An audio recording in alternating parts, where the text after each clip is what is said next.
Thank you. We are now in a hearing. And I believe I turn it over to Scott, Mr. Thompson. Thank you, Madam President. Yeah, we can just get started with the public hearing. I'm actually going to turn it over to our CFO, Mr. Daniel O'Brien, who will walk us through some very brief slides. And really, it's just a moment. This is really the moment for the community to comment and give us input into our budget if they so desire. So, Mr. O'Brien, are you ready to present? Mr. Thompson, I am, as soon as we get the slides up. Okay, I believe I see them now. Hopefully everybody else sees them too. Yes, thanks, Dan. Perfect. Madam President, Governing Board, Dr. Forlis, Mr. Thompson. So as in previous years, for many, many years, the adoption of the budget has two steps. So we did our proposed budget several weeks ago. We then had to advertise it. We advertised it on the AD website through a link, and we also advertised it on our website. This allows the public to review it, and then we have a public hearing so that, as Mr. Thompson mentioned, we can go ahead and have any members of the public and the governing board ask questions. So we will get started. Next slide. We're going to go over the estimated property taxes. They are still estimated. We are working through the encumbrance period, which goes until the end of August. Although in the next couple of weeks, we will be submitting the information to the county school superintendent, who then takes it to the county board of supervisors on our behalf. And then we will go through some brief slides of the adopted budget. There are not changes between the proposed and the adopted, so this will be things that you have seen over the past couple months and then last board meeting. Next slide. Thank you. Again, as mentioned before, our net assessed value has gone up by 4.7%. So obviously, that is a good thing. We are growing. Not sure how our closure and the pandemic will reflect it in the future, but please do remember that property taxes, for our purposes for a school district, usually lag about 2 years on what they are doing for the rest of the population. I think if some of you members were on the board back in 2008, you probably had some of those discussions with George Ziegler and staff. Next slide. Okay, this is currently our property tax. We have our current year, which is 7.1, our estimated, which is 7.4. We've reviewed these several times. We believe these are still going to be the estimated ones, with an increase of 0.31. Again, as we spoke during the proposed budget, the anticipated increase that we placed for the override in November, going from a 10% to a 15%, was just under 60 cents, or 0.59. So you can see with the increased asset value and some other items that the district has done and staff has done, we have kept it underneath that, and we are at 0.31. So definitely always looking out for the taxpayers of within the Mesa school district. Okay, next slide. Okay, our adopted budget. So next slide. Sorry, I'm used to hitting the clicker. I'm actually like trying to hit the clicker here.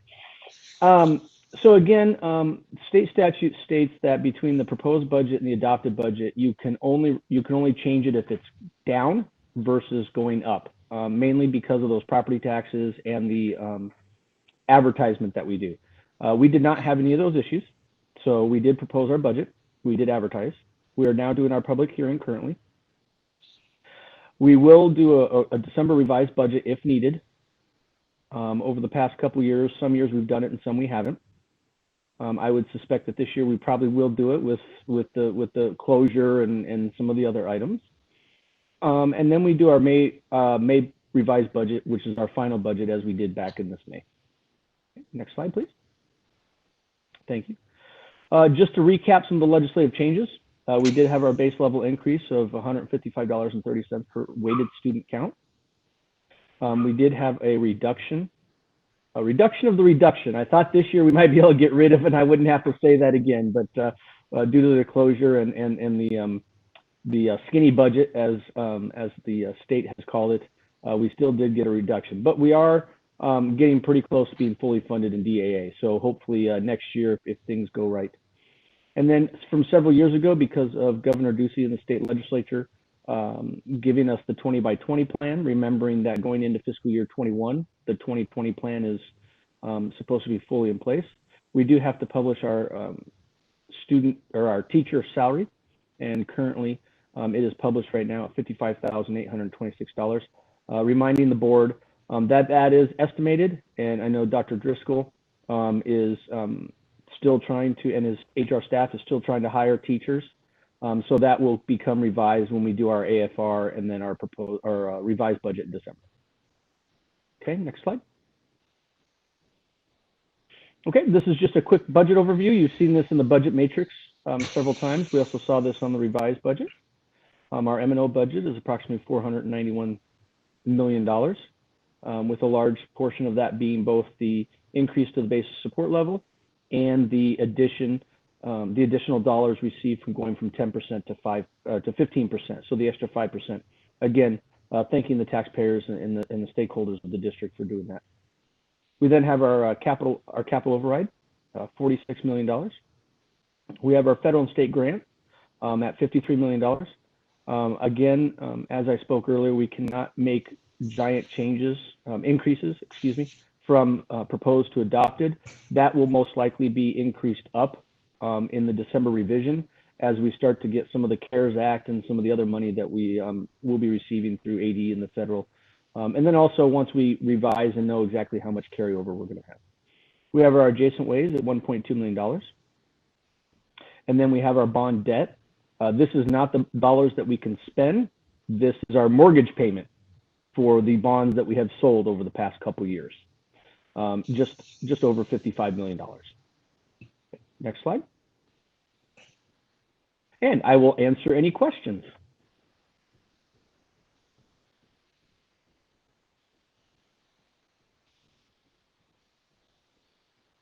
I think you've answered a lot of questions in the last several board meetings. We've talked about this multiple times. For those who are watching this, maybe in our community, we have gone through this quite a bit. And I think, Danny, you've done a great job of presenting this, and I appreciate it.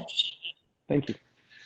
Madam President, I think we just finish out again by reiterating the thank you to our community for the increase to our override and their continuing support. That is a big factor, as we've talked multiple times in the success of our budgeting process this year, was very contingent upon that.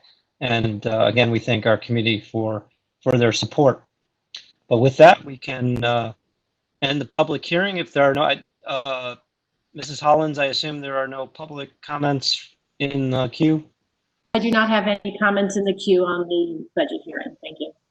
Okay, so I think we can move on from the public hearing and adjourn to our regular meeting, which I believe is at 6:30.